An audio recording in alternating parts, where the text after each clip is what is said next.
Okay, so yeah, I'm Nasser al-Gahtani, originally from Saudi Arabia, and now for the moment I'm a missionary in the United States from Saudi Arabia. So now you can say you've met a missionary from Saudi Arabia. And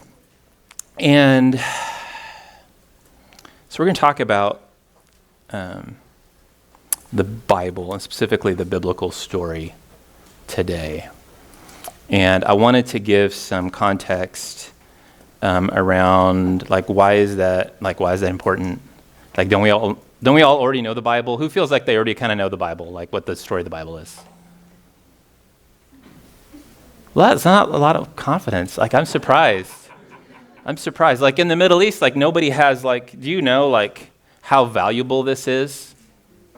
Like, there's so many places in the world, like, there are, like, for example, we have brothers and sisters in Christ in Tunisia that are begging to have their own Bible, because the only way they can touch a Bible is when they come to their little secret house church meeting, and there's like 1 or 2 Bibles for the whole group, and they just share.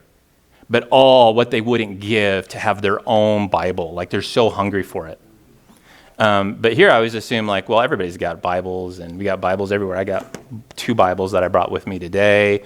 I got every version and multiple languages of the Bible on my phone, right? We're just inundated. So it's actually kind of a good thing that you don't think you know what the biblical story is. But do we know what the Bible is? Like, this word Bible, like, what does the word Bible mean? That's not an English word, is it? What does Bible mean? Word? That's an option. What else? What's some other thoughts? It doesn't have to be right. Just what do you think it means? Book? That's what I used to thought. I thought that probably meant book. Yeah. Isn't it the basic instruction before we No. That is not correct. But that's a good answer. I like that. That's a nice acronym. Basic instructions before leaving Earth. No. Because we're not going anywhere. That's part of the biblical story. We're not going to leave Earth. So that's kind of a problem with that acronym. So the word Bible comes from a Latin word that comes from a Greek word. And book is actually close. What it literally means is books, plural. It means books. So it's not one book, which is how we tend to think of it. And, this is really, like, this technology that I'm holding in front of you, which that we just kind of take for granted, is relatively new in human history. For most of human history, we did not interact with text, writing this way, in this form.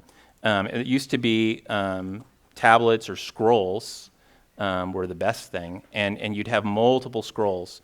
And actually that word books it's kind of interchangeable, because the scrolls came first, and they didn't make a new word when they had books. And so it's really the scrolls. The Bible is the scrolls.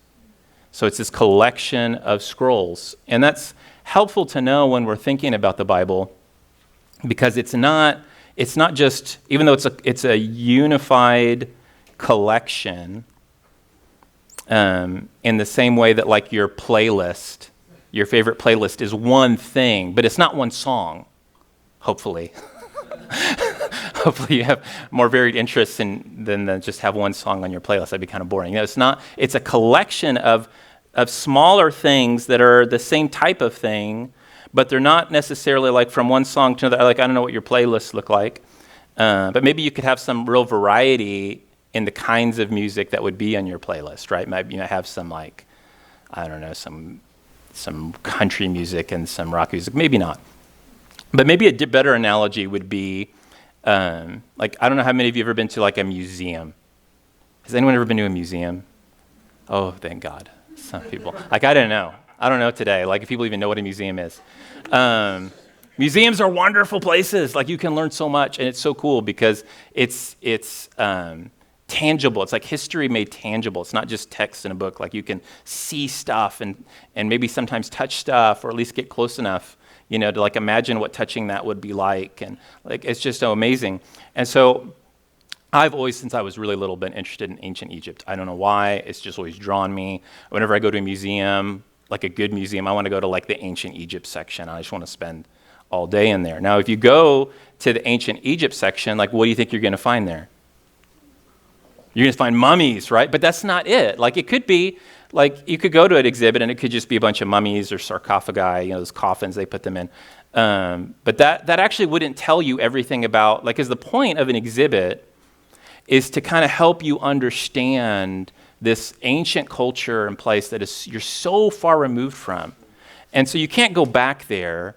But what if you could interact with a bunch of very different things, that this is ancient Egypt, and this thing is ancient Egypt, and this thing is ancient Egypt, and they're not all the same. Like, okay, yeah, there's mummies, but there's also like ancient writings, because they're really big into recording their knowledge and all of that. And there's art, lots of vases and sculptures and murals and all of these things, and they're all different types of things, but together they give you kind of a fuller picture of what ancient Egypt is like.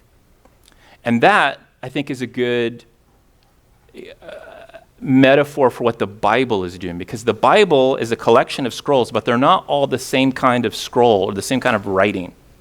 You have stories, you have poetry, you have essays, you have personal letters. You have people writing about the most bizarre dreams you could ever imagine. Very, very different, and written in different time periods. Like just the Old Testament was written over about 1,000 years. Like think about 1,000 years. Think about what the world looked like 1,000 years ago from today. And imagine you started writing something 1,000 years ago and we just now got finished. Like how many different, like how the generations have changed and languages changed. Can you imagine continuing this work over 1,000 years?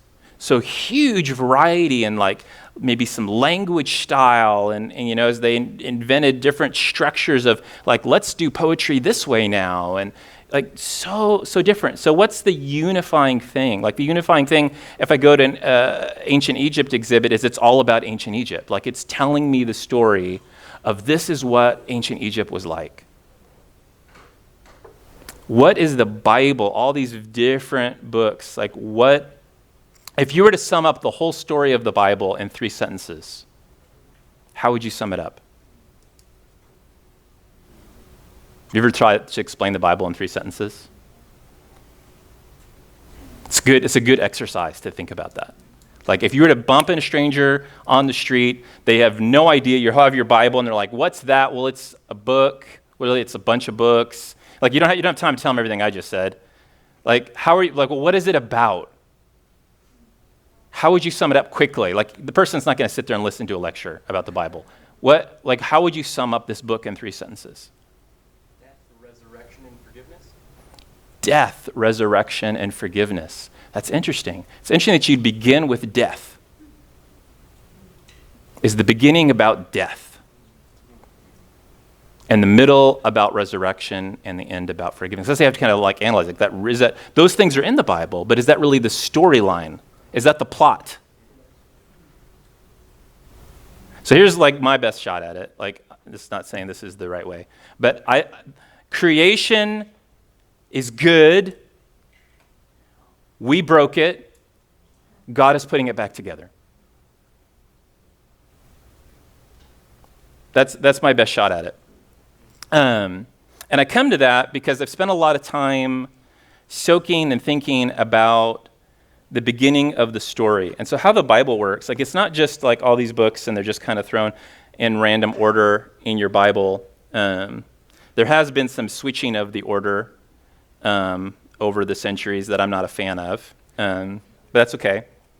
I'm gonna show you kind of the order that it was in the time of Jesus, at least for the Old Testament, just because I think it's helpful, and it's a helpful way to think about the Bible. So the first kind of section of the Bible, because the Bible has these sections, is the Torah. And you might have heard the Torah before. You probably heard that it means law. That is incorrect. It does not mean law. There's a different Hebrew word for that. It means teaching. And it's also called like the 5 books of Moses, because Moses was kind of historically, traditionally, the person who wrote all this down. And so that's, in the beginning, that was the whole Bible. So for, the Jewish people, coming in, to the land of Israel, escaping out of Egypt, all of that, like that was their Bible, the Torah. And then over time, they added another section the Nebi'im, which is the prophets. And what's cool is like everything that's written in the prophets is drawing images and language and vocabulary from the Torah. So it's not like a whole separate collection of books. Like it was clear to them, this is still part of the same thing, because everything that's in the prophets has deep roots into what was already written down in Torah. And then later on, you had this third section, the ketubim, which means the writings. Sometimes they used to call it this, just the Psalms, because Psalms is like the headwaters of this whole long stream of little scrolls and poetry and so forth. And then they kind of stopped. Like that was what we today called the Old Testament. You don't need to know all this stuff. Just kind of giving you just kind of an idea. And everything in the ketubim and the writings has deep roots in what was written in the prophets, and then by extension has deeper roots that touch back into the Torah, so that to understand anything in the writings, you kind of already need to have some familiarity with what was in the prophets. And what's in the prophets, to really get what the prophets are saying, like you got to be able to catch, Isaiah's like linking this back to the Exodus story. Oh, this is from the Torah. And he's saying this stuff is happening again, guys. We've been here before. We know what this is. So then, so we have Jesus shows up, and then we're not done writing. We got more to go. And by the way, like, was that okay to do? Like, was it, like, when we were back here, was it complete? Was the book complete? The collection, I should say? Is the collection of scrolls complete? Like, actually, clearly not. Because when you look at the last book, I don't know if you can see it there, at Chronicles. Chronicles is supposed to be the last book, not Malachi. Off my soapbox. When you read Chronicles, by the way, the first word in Chronicles is Adam. And the last sentence in Chronicles is from Ezra and Nehemiah. And so it's like summing up. So you would think, like, okay, this is really the capstone. Like, we're done, because it's summing up everything that came before. But Chronicles messes with you. The author of Chronicles at the very end just like stabs a little knife in you, because he's quoting from the beginning of Ezra and Nehemiah, and he gets into like the middle of a sentence. You can check this in your own time. Just look at the beginning of Chronicles, or the end of Chronicles, and the beginning of Ezra. And you'll see he's copy-pasting, which you're not supposed to do in university, by the way. Copy-paste other people's work. But author of Chronicles, God told him it was okay, so he did it. And he's in the middle of a sentence, and he just stops. And that's how Chronicles ends. Like, it's cut off in the middle of a sentence, just to tease you. Can you imagine that? Like, you're watching a movie, and it seems like you're getting to the end, and then just black screen. I've actually seen movies like that. It makes me mad. I like want to, why did I waste this 2 hours? And that's what the author of Chronicles does. Like, to say the story actually, it seems like it's over, and it's kind of a depressing ending. If Ezra and Nehemiah was the end of the story, like the last chapter in Nehemiah is the man of God is running through the streets like a lunatic, pulling people's beards out and punching them in the face because he's so mad because people just won't change. Revival just won't come no matter how hard he tries. And it's just like hopeless. If that was the end, oh my goodness. This is a sad story. This is about, the world was good, we broke it, and nothing could put Humpty Dumpty back together again. The end, done, right? So clearly it can't be the end, and the apostles knew that, and so they kept writing. And so then we got the Gospels, and I said that's 5 books. This is going to freak some of you out. What? There's 5th Gospel? No, I'm not talking about some crazy Gnostic gospel. If you actually read Luke, he tells you, like in the text, this is volume 1 of the Acts of King Jesus. This is volume 2 of the Acts of King Jesus. Because guess what? Just because Jesus has ascended doesn't mean he's done. It doesn't mean he has abandoned the earth. He said, I will be with you till the end of the age. Is the age still going? He's still here.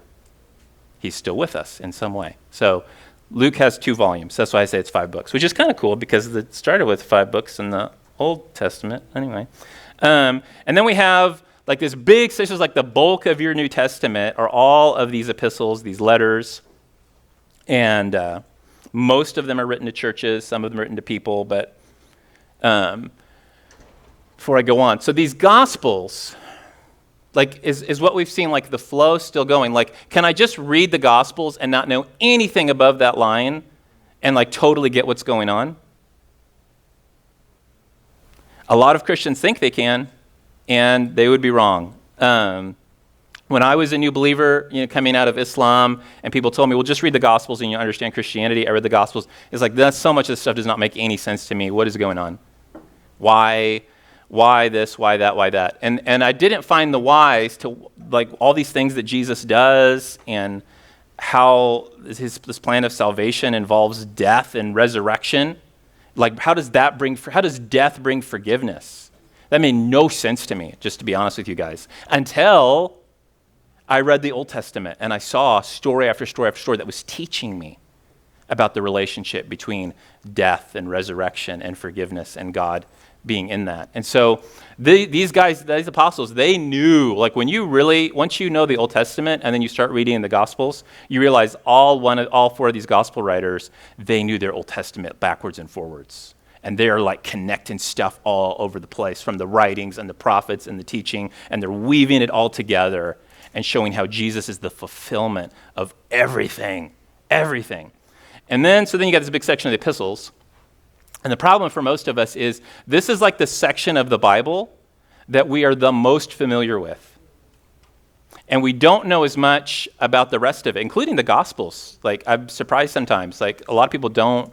They think they know the Gospel story, but they don't. Or they can't articulate it. And so we spend all this time, but guess what? Like, Paul and the handful of other apostles who are writing these letters, everything they're writing about, you can find in the Gospels. And so you really need to, like, they expect you, like Paul several times actually says, like, you already know the gospel story, or you should, dear reader, so that what I'm talking about makes sense to you. And if you don't know the gospel story, you're going to get confusing ideas about what the letters are about. And so, like, again, this is like foundation for understanding this. And so we tend to start at the end, and it's really rough. And so then finally, we have the conclusion to all the books, which is Revelation. And it's just this one book. And so this is like the book that everybody is, like, most curious about and they want to do Bible studies on and all of that. And that's great. But it's also, I would say, the hardest book in the Bible to read correctly and understand. Why? Because you've got to understand literally everything else first. And it's not that you can't read Revelation and get something good out of it. There's wonderful treasure just right on the surface that anybody can just read and pick up and find. But to, like, really, like, appreciate what John and the Holy Spirit are doing in Revelation, like, you've got to, because, like, he is, like, taking all these big ideas from the Old Testament and the stuff that's been revealed in Jesus, and he is, like, putting them in a blender, and out is coming the most amazing wedding cake you'd ever seen. You're like, how did he do that with those ingredients? Like, it's just amazing. And he's just, like, blowing categories for things away. And you thought it was just this, but guess what? It's, like, three-dimensional, guys, and you can walk around it and look at this. And it's amazing, amazing stuff. But to really, really appreciate what's going on here, you've got to have all of this. So it's good, but it's worth it. I'm just going to tell you. Like, I'm still studying Revelation and finding, like, mind-blowing stuff all the time. It's a worthy endeavor to devote your life to like totally absorbing all of this, just so that you can really appreciate the crazy awesome stuff that's going on in Revelation. So this is one way of looking at it. Like, I kind of went, like, chronologically. If you were then to flip it, sort of like to show like you were building a building one floor at a time, then that would make Torah the foundation for like the whole Bible. Does that mean the Torah is important? Super important. Super important. And, you know, if I want to really understand the story of the Bible, then I really need to start with really understanding the Torah. But we're not going to be able to talk about the whole Torah today. Let me go back a second. So we can't even talk about, so, like, if you're looking, the Torah is the foundation. Like, what's the foundation of the Torah? Because the Torah is 5 scrolls itself. You got Genesis, Exodus, Leviticus, Numbers, Deuteronomy. Genesis is really the foundation for everything else. You're not going to understand Deuteronomy if you don't understand Genesis at all. If you just start with Exodus, which is like the exciting story that everybody wants to make movies about, like it's great, but you have lots of questions. Like, what are these guys doing in Egypt? And who is Joseph? And why is it a big deal that the Pharaoh doesn't know who he is? Like, you just feel like you've jumped into the middle of a series. Like, it's clear. Like, we've got to understand Genesis. We don't have time to talk about Genesis today, all of Genesis. So, like, if you were to take Genesis apart, you'd actually see that Genesis itself is structured that the first 11 chapters are basically like one big long preface or prologue to the whole story. And that everything that happens after Genesis 11 is really sitting on the foundation of that story, that beginning prologue. Everything's like resting on that. Like all the things that happened with Abraham and his family, like you can see echoes and patterns that were like, oh, we've seen all this before. We don't have enough time today to talk about Genesis 1 through 11. Like that would take a few days. So then if you just look at Genesis 1 through 11, you see that it's like kind of like two big sections. Like it's Genesis 1 through 5, and then kind of 6 through 11. And these are kind of like duplicate, like there's a pattern that's repeating itself. It's like two circles circling the same themes and ideas. And there's kind of actually like echoes of like the same kind of stuff happening. It's like the plot gets recycled between these two stories. Okay, so that means if I understand Genesis 1 through 5, then that'll help me understand Genesis 6 through 11. So that's really kind of like the cornerstone. But then if you look at, we don't have enough time for that today, sorry. If you look at Genesis 1 through 5, really Genesis 1 through 3 kind of sets the template, like it sets the definitive pattern and sets up the kind of the premise of the whole biblical story, what the problem is, and what the solution is going to be. All of that is really set up and defined for us in Genesis 1 to 3. So why did I waste all this time talking about this? What I want you to understand is like if you understand Genesis 1, 2, 3, it's going to open up, like really understand it. It's going to open up the whole rest of the Bible for you. Because it's like the cornerstone of the cornerstone of the cornerstone. And if you don't, like, do you know what a cornerstone is for? Right? Like it kind of sets, it kind of keeps the whole building, whatever thing you're making, like that it's at the right angles and all of that. Like it keeps it from toppling over. Like you've got to have a good foundation. You buy a house, the first thing you want to look at is what does the foundation look like? And the rest of the house can be beautiful. If the foundation is full of cracks or whatever, like it's not good, right?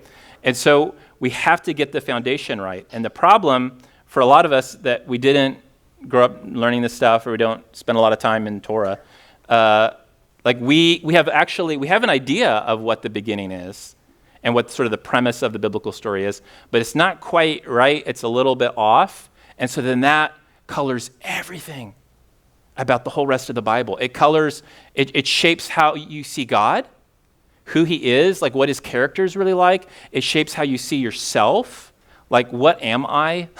You know, these like deep philosophical questions, right? That are actually answered for us in the first 3 chapters of the Bible. But if we don't know that and we have kind of the wrong idea to begin with, then all the other conclusions we make are going to be wrong because we didn't start with the right beginning. And so that's kind of my purpose today for whatever time that we do have, is to go back to the beginning and let's get the story right. Let's look at the story and see what the Bible is telling us this story is about, what went wrong, and how's it going to get fixed. Okay, so here's some helpful tools. That's not just for today. I hope this will help you for the rest of your life as you continue to read and study the Bible. So when you read the Bible, there's a Jewish rabbi that I love his teaching, David Foreman. And he talks about like all the tools you need to study the Bible, you actually learned in Sesame Street. How many of you ever watched Sesame Street as a kid? Like even in Saudi Arabia, I watched Sesame Street. And there were games that they would play in Sesame Street. They're actually really incredibly helpful for studying the Bible. One is what happens next. I don't know if you remember that. Like Kermit the Frog would set up some weird contraption, and he'd have like a sandbag hanging off a thing, and he'd be like, "What do you think's going to happen when I cut the rope? What's going to happen to the sandbag, guys? Like, think about it." And then he'd cut the rope, and what would happen? Sandbag would just stay up there, and he's like, "There's something wrong here. What's going on?" And then there's like a whole little thing to figure out, like, what I thought was going to happen is not what happened. Why? Like it should prompt us to investigate, like something isn't right here, and now I need to go on a little adventure to figure out why the story isn't progressing the way I thought. And the Bible plays this game with us all the time. If you actually stop in the middle of some of these stories and just, even if you've read the story before, just try to imagine if I was writing this story or listening to the story for the first time, what would be logical? What would make sense to happen next? And then keep reading the story and just see how you get surprised. Because what you thought should have happened isn't what happened. Why?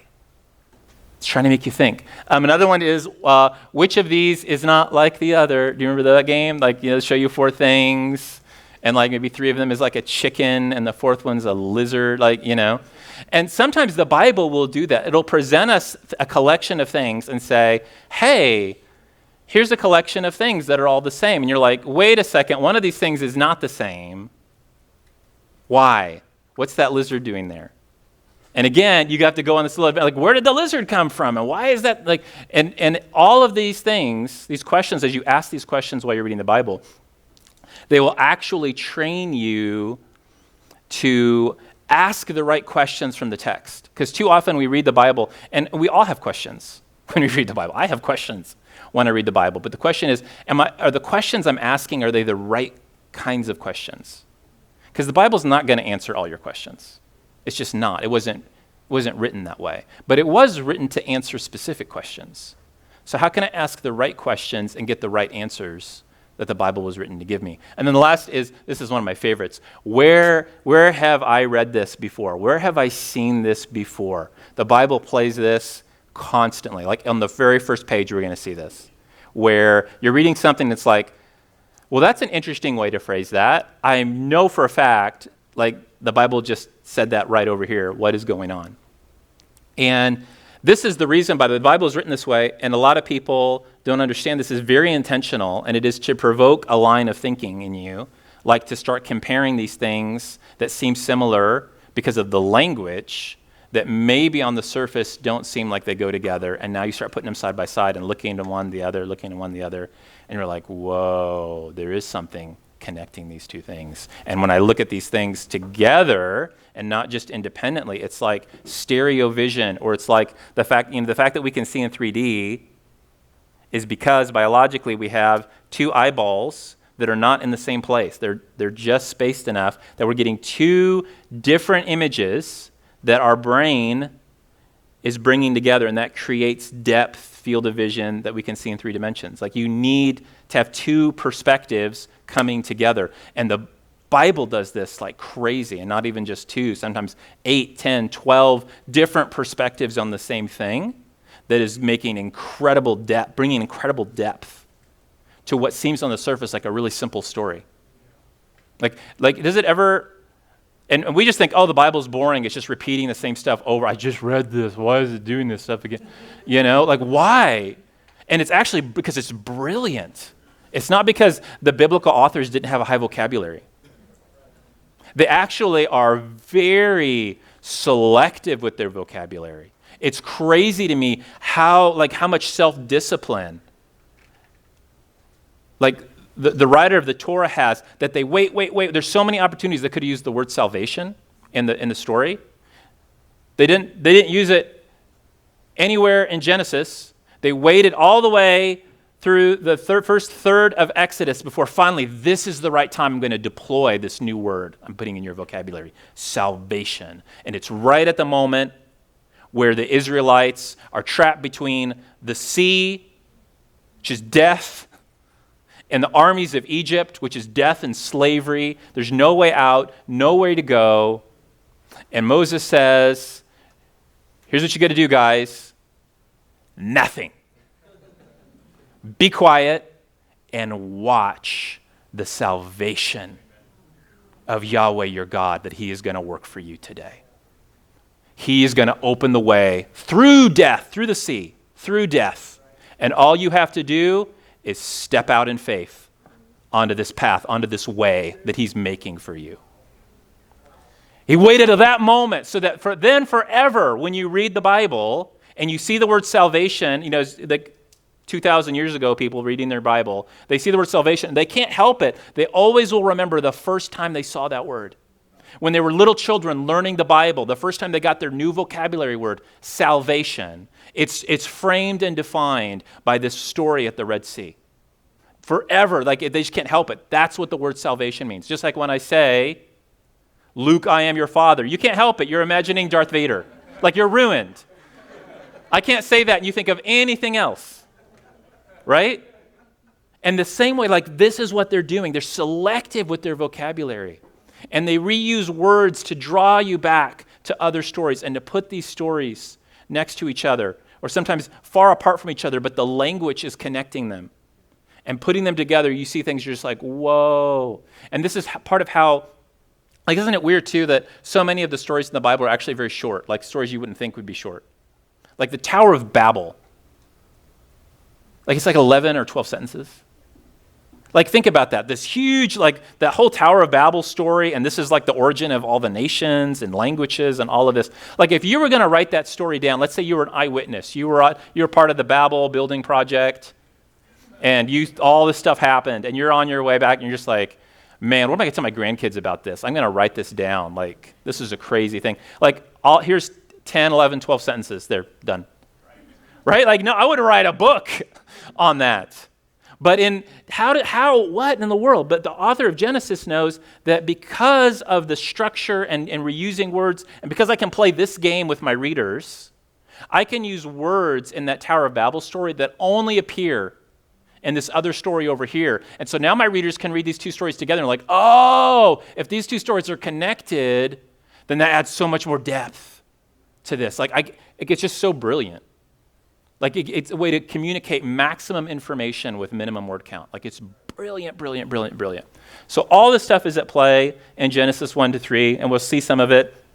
But this stuff, like I said, you're going to see this going on all over the place. Every book of the Bible is playing these kinds of games with you, and to get you, to teach you to think and ask good questions and discover cool treasures. Okay, so here we go. Going into Genesis chapter 1. And so I've kind of broken it up into three parts. This first part is really kind of distinct from the rest of it. It uses different language. Some people think maybe it had a different original author. Maybe Moses wrote everything after, chapter 2, verse 4.5. And the others he had gotten from tradition handed down to him or something. But it has a slightly different voice in the Hebrew than the rest. But it's our beginning. And so the translation I'm going to put up on the screen, don't be alarmed. It's my own translation that I did. And so it's not great. But the reason why I did it is because translation, let me just talk for just a second about translations. There is no perfect translation of the Bible, I'm sorry.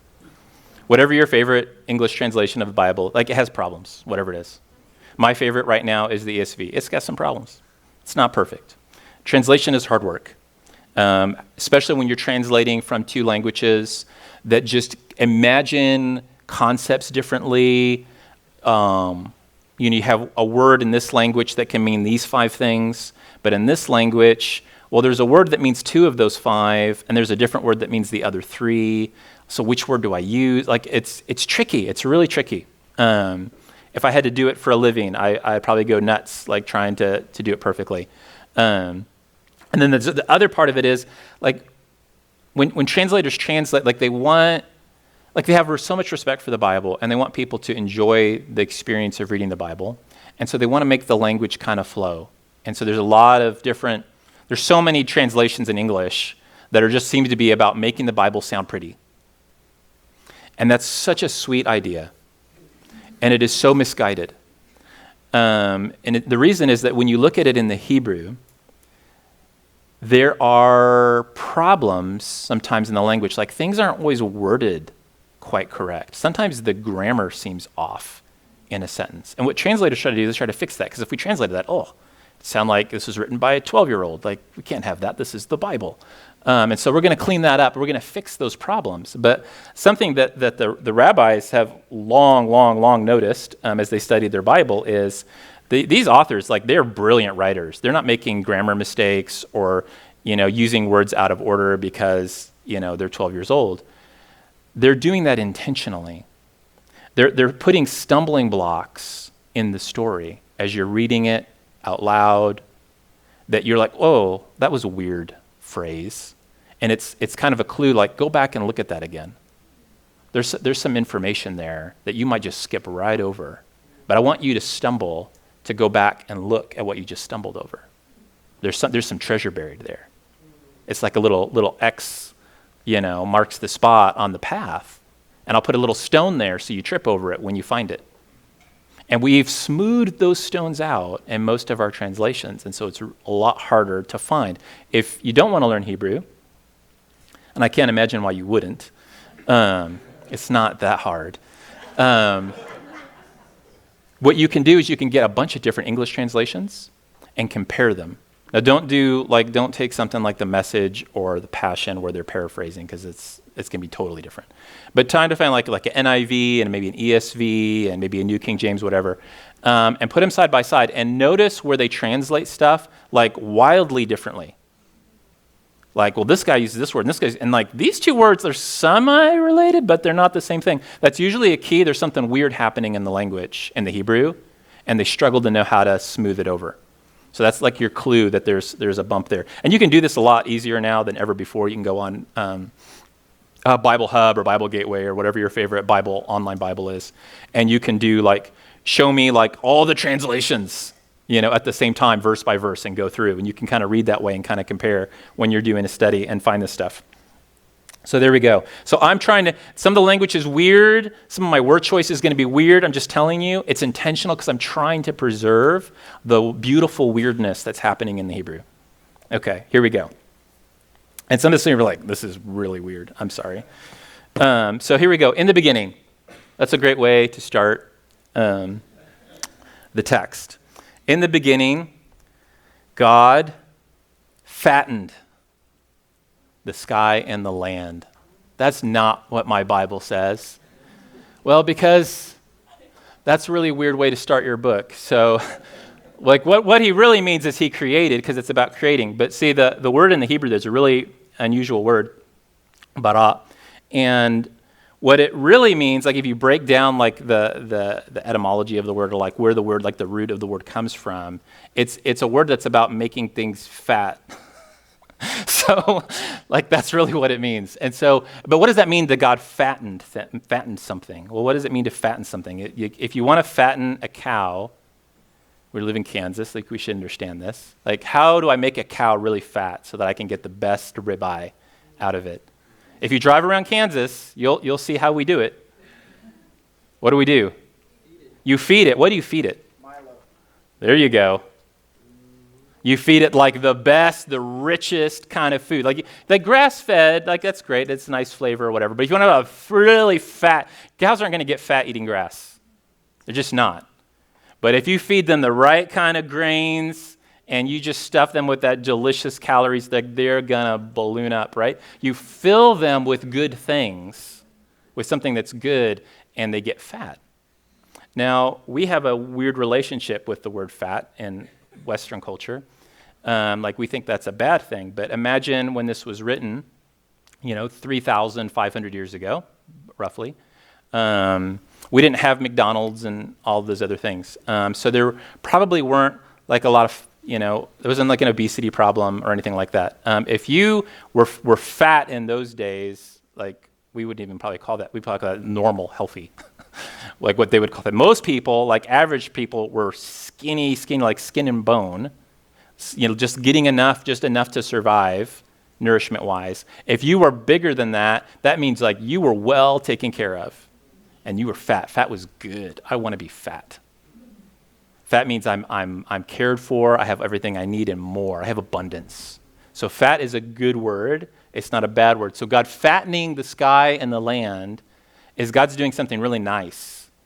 He's feeding it. He's filling the sky and the land with good things to make it just over, like not just bare minimum, but like abundance of what it needs. And I wrote the sky and the land because that's literally like the words in the Hebrew. Like we use words like heaven, and then it becomes like this some kind of weird interdimensional place, like I have no context for, can't imagine. And the earth, and we think planets, but this is not what people 3,000 years ago were thinking. They were thinking the sky, like what's up there, and the land, what I'm standing on right now. Like that's my world. Like I have no dreams of going to outer space. Like I have no conception of any of that. I just know I live on this, solid matter here, and there's other stuff here, and then there's this space above me, and there's stuff up there too. And I have a word for those places, and that's what it is. So this is the story. So this is telling us right from the first sentence, the story we're going to read is about a beginning of God doing something to the sky and the land. He's going to make them fat. We're going to see in the next verse, they're super skinny right now, and they need some fattening up. And so the very next verse is, and so the land, so what about this land? The land, it says it's formless and empty, kind of like chaotic and empty, like it's a mess. And darkness was over the face of the deep sea. So that's the starting place. Why does the world look like that? We're going to see in a little bit later, like that's not the point. But the point is that we're actually starting with something that doesn't look that great. Like if you just try to imagine a world that's empty, like there's just nothing there. It's chaotic. It's completely dark. And there's deep, deep water over everything. Like what do you imagine that? Like it's just, and by the way, do we see that anywhere else in the Bible, that same picture? In the flood. Yeah, this looks like the flood world. Huh. So remember that when you read the flood story, that it's actually, where have I read this before? Actually, we read this on the first page of the Bible. This isn't a new story. So this is flood world. Okay, that's interesting. And you notice that then it says, but the wind of God, because the same word in Hebrew for wind also is spirit. And so I'm just going to I want to be consistent, so I'm just going to use wind through the whole thing. But so it's the wind of God, or you can say actually the breath of God. I actually like that. Was fluttering, it's like almost bird-like, over the face of the waters. And it's so cool, like just in the second sentence, like what we have. Because you notice now it's the face of the waters, but before it was the face of the deep sea. Deep sea is kind of it's bad water. Like the word that's used there in the Hebrew, like this is water that if you don't want to go swimming in this water, you're going to drown, like it's going to kill you. But then this is like a nice kind of neutral, relatively happy word for water. And what's the difference between this half of the sentence and that half of the sentence is what is over the water. So therefore there is darkness, and when darkness is over the water is bad. It's going to kill you. But now that the Spirit of God, the breath of God, is now over or dominating or ruling over the water, now the water's okay. You can get in. You can go for a swim. It's not going to kill you. So already, just in the first two verses, there's so much stuff that is teaching us something about the presence of God, just his breath being in a place changes the reality of that place, the experience of that place. The absence, and it seems to be that the absence of the presence of God is this darkness. And we see, the biblical story wasn't written in a void. It's not as if, Moses writes Genesis, and like all the Egyptians say, "Oh, we'd never wondered where the world came from," or like we didn't have a creation story. Or the Babylonians, when they brought the Jews into exile, and the Jews were like, "Hey, did you know that God made the world?" And the Babylonians like, "Oh, we never thought about where the world came from." Like all these cultures had their own stories that were written before, during, and after this was written. And so there's also some dialogue happening here in these first few pages of Genesis between this story and all the other stories that people are telling about this world and who made it and why we're here. And all of those other stories, and there's some differences in them, whatever, but what's often the case is that if there is a creator, and some of the stories, it's all just accident. It just kind of happened. And God's just kind of happened by accident. And so they're like, well, we're here now, so I guess we might as well rule the place. We'd like some slaves, so let's make humanity, and they can serve us, and then we'll be great. But sometimes, there's creator gods, whatever, but there's always this sort of battle taking place in all these stories between whatever forces represent kind of order and rule and that type of thing, and light, and then kind of darkness and chaos and all of these forces. And there's this big clash and this battle, and it's a struggle. Like there's difficulty. Like it's the kind of stuff that we like to make movies about, these clashes between good and evil kind of a deal. Like all these cultures around this area that this was written, they all had stories like this. What's shocking is that on the, what would have been like a long poem epic of light against darkness, the creator fighting against darkness and chaos, like it's just summed up in like one sentence. Yeah, there was darkness there until God showed up. Over, done. Like there's like no battle. Like he doesn't have to fight the darkness. The breath of God comes and darkness just is gone. Like it just gives up. Like it can't fight, it can't struggle. Like the power difference between the very breath of God and this kind of primordial darkness, like it's just insignificant. There's no battle to fight for him. He doesn't have to defeat darkness. Darkness just submits to him immediately. And then we see that in the very next thing. So then he's present. You have the breath of God there. And then we have God said. And so now we have God's word. So we see, we have God and we have his spirit or his breath, and now we have his word in the first 3 verses of the Bible. So there's the very beginnings, the outline of a triune creator God, right, in the very beginning of the book. And so God's word comes. He's breathing. His breath is carrying his word. And he just says, light, exist. And boom, like there's no battle. There's like no fight. Like in all these other stories, they'd be like, what? Like doesn't he have to fight like the dragon that represents the dark waters that exists in most of these stories? Like no, just boom, light exists and light exists. And then we're told, and God saw that the light was good, which is interesting. Because that's already now telling you, because like now I want to know more about this God. Like there's all these other stories about God or gods. And so is this story just like all the other stories, or is this God different than all the other gods that I've heard about? And so all I know about this God is one, his very breath, his presence is enough to just completely overcome darkness and change reality. His word, like whatever he speaks just happens automatically. His word is powerful, his spirit is powerful. So I know he's powerful, like more powerful than anything I've ever heard of before. But now I see that whatever he's doing, it has something to do with things being good. Like he cares about what's good.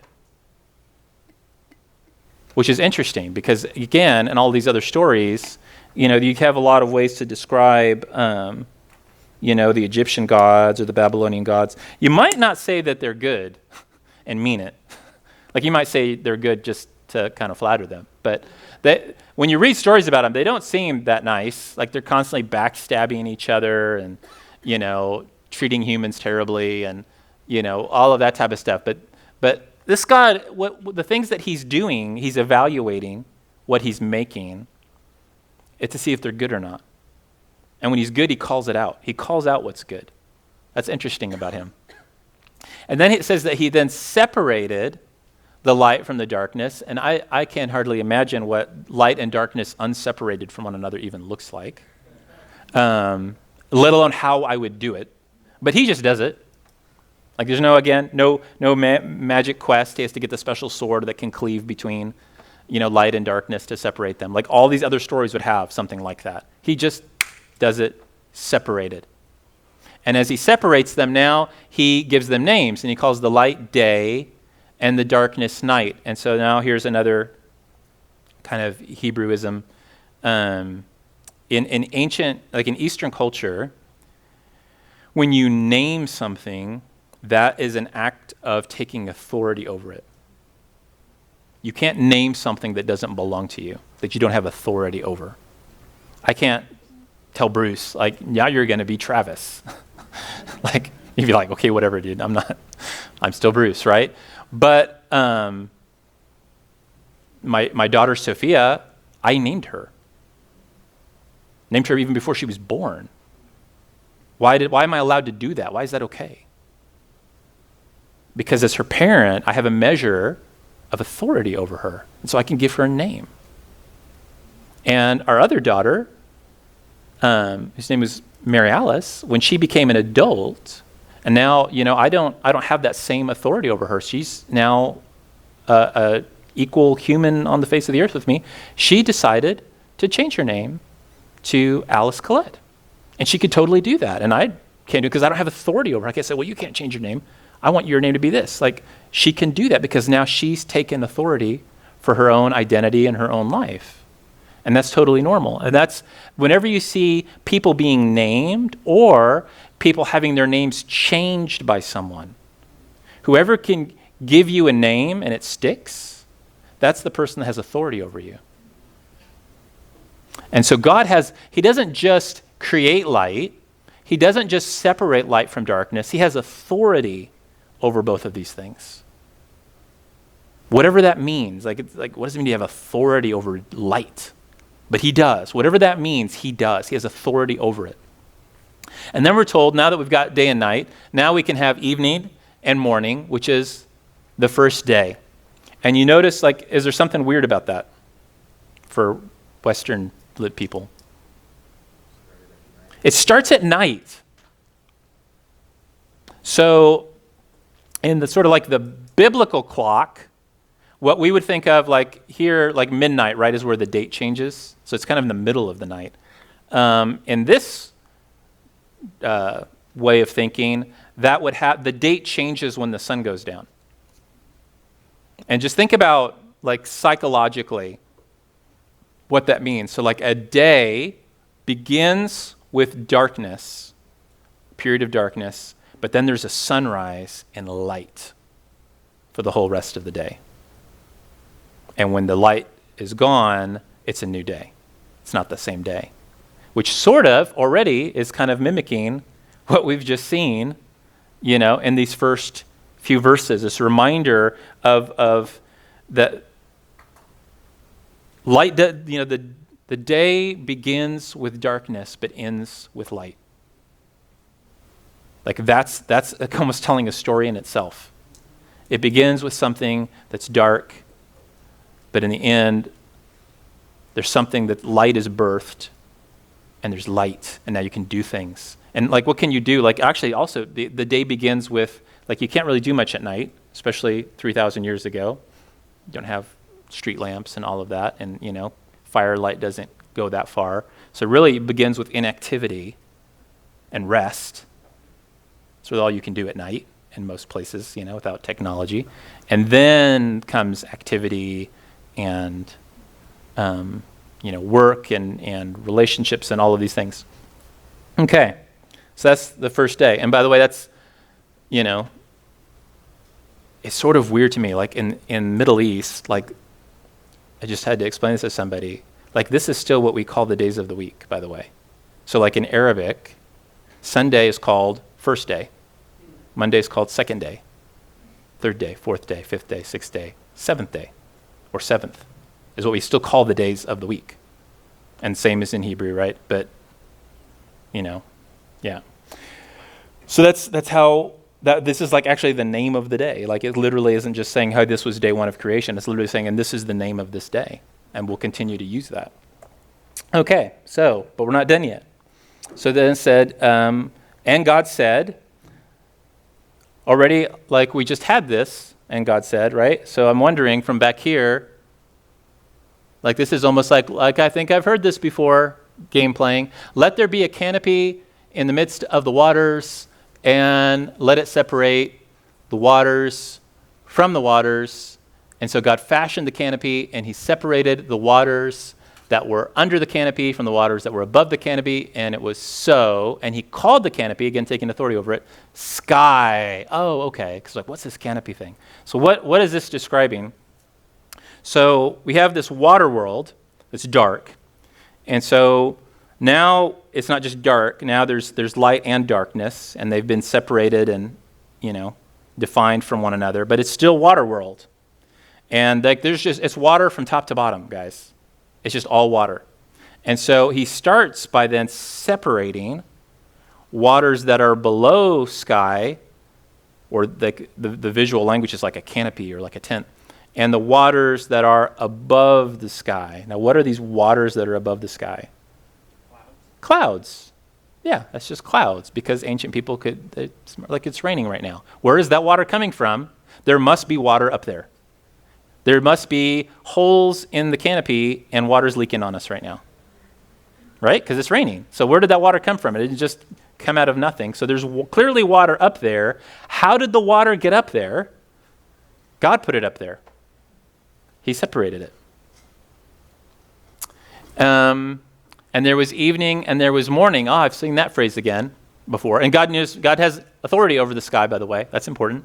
And this was the second day. Now, when you look at this, and we flip back to day one, first day, it looks like a similar pattern, right? We have, and God said, and then we have this thing, and God did the work of separating, to make it so. Here he fashions, right? He calls the light day and the darkness night. He calls the canopy sky.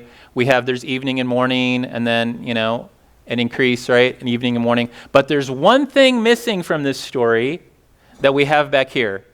What's missing? What do we have in the first day that we don't have in the second day in the pattern?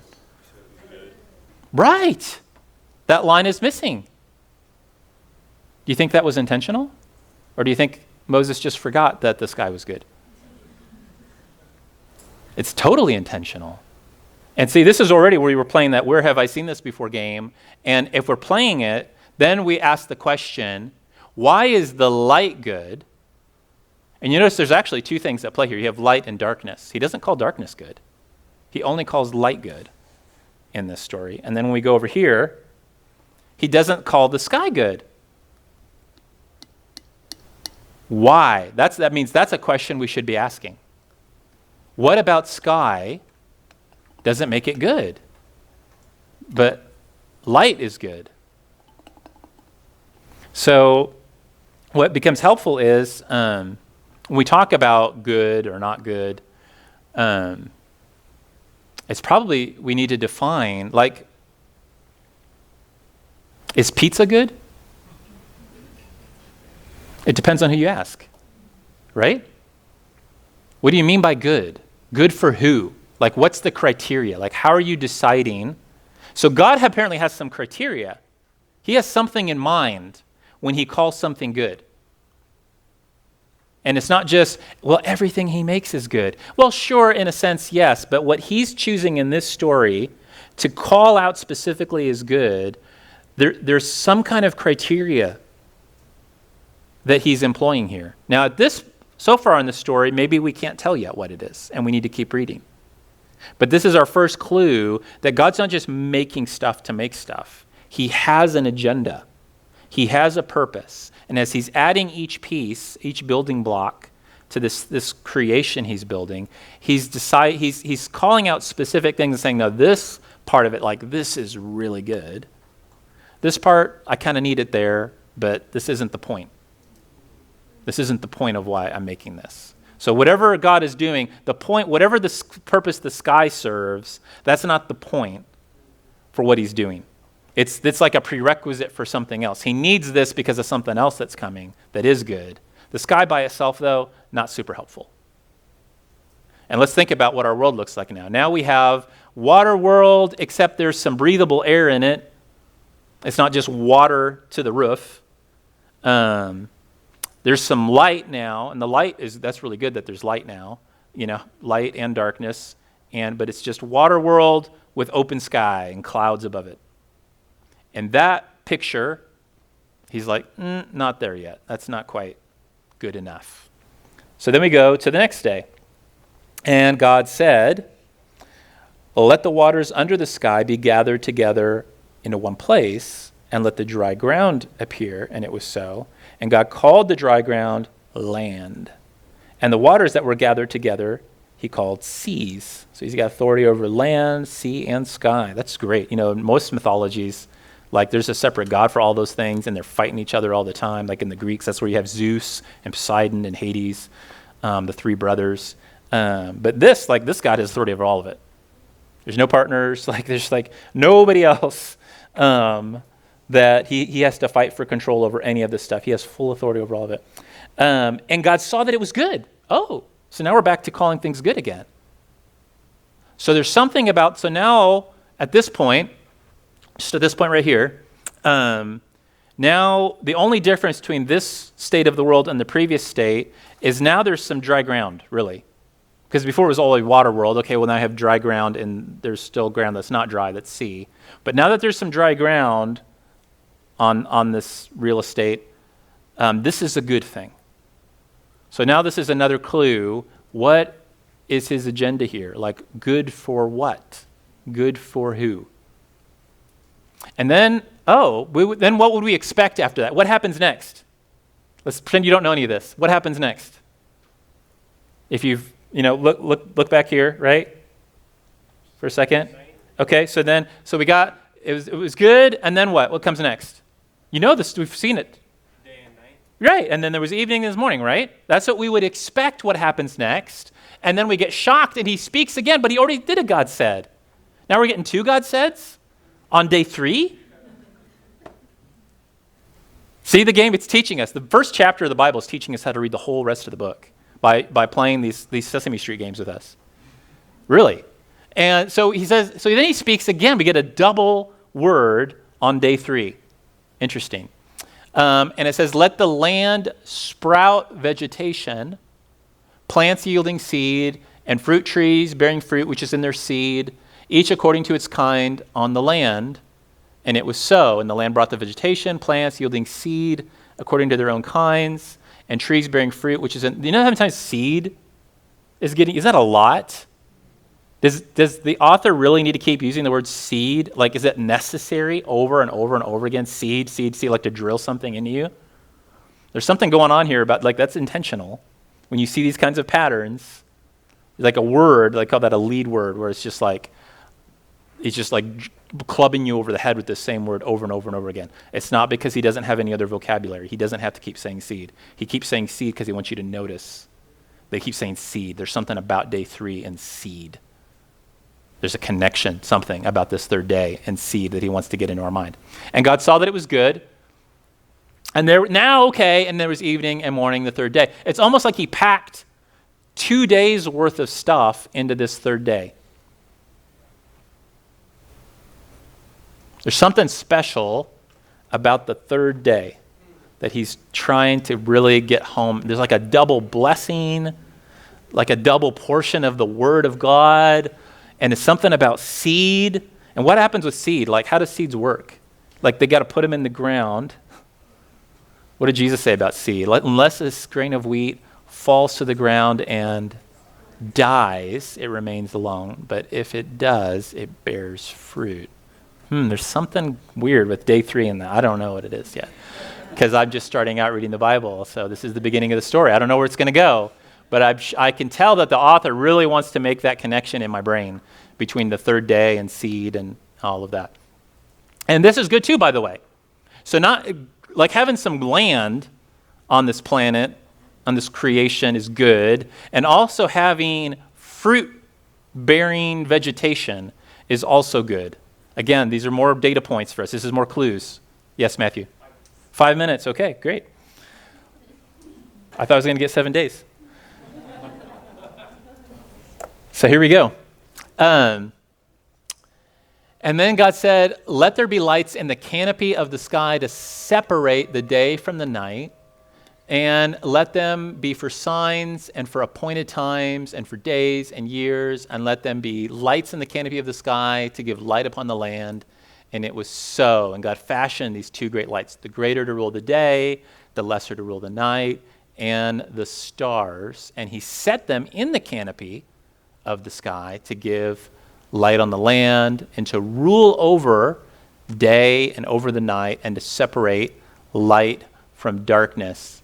And it was good. This is good too. And it was evening and morning, the fourth day. And so, like, is there any other like interesting language that is happening on day 4 that we have seen before? So there's stuff about the canopy. We had the canopy on day 2. But there's a lot of this stuff about light and darkness and day and night. And you see day and night repeated a bunch of times. So there's like a lot of like what I would call hyperlinks back to the first day. So in day 1, we had this kind of separation and God taking authority over day and night. But day and night are still pretty bland in a sense, like they're empty, like they have no texture to them.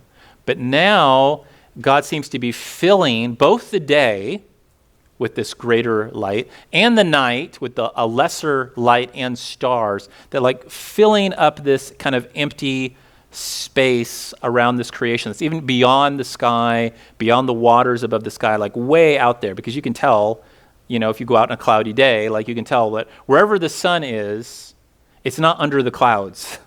It's out above and beyond. So it's just this outer place beyond the land of this creation.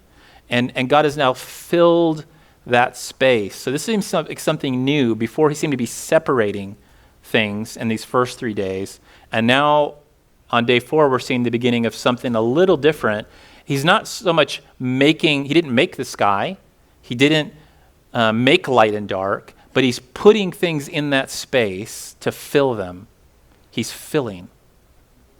And if we remember way back in verse 2, we saw the big problems with the land was it was formless or had no order to it, and it was empty. And so the first 3 days, he's addressing the first thing. It's formless. He's creating form. He's creating structure. And now we're going to see on these next 3 days, he's now going to fill that structure or fatten it with good things and make it abundant. So there we go. We'll stop right there.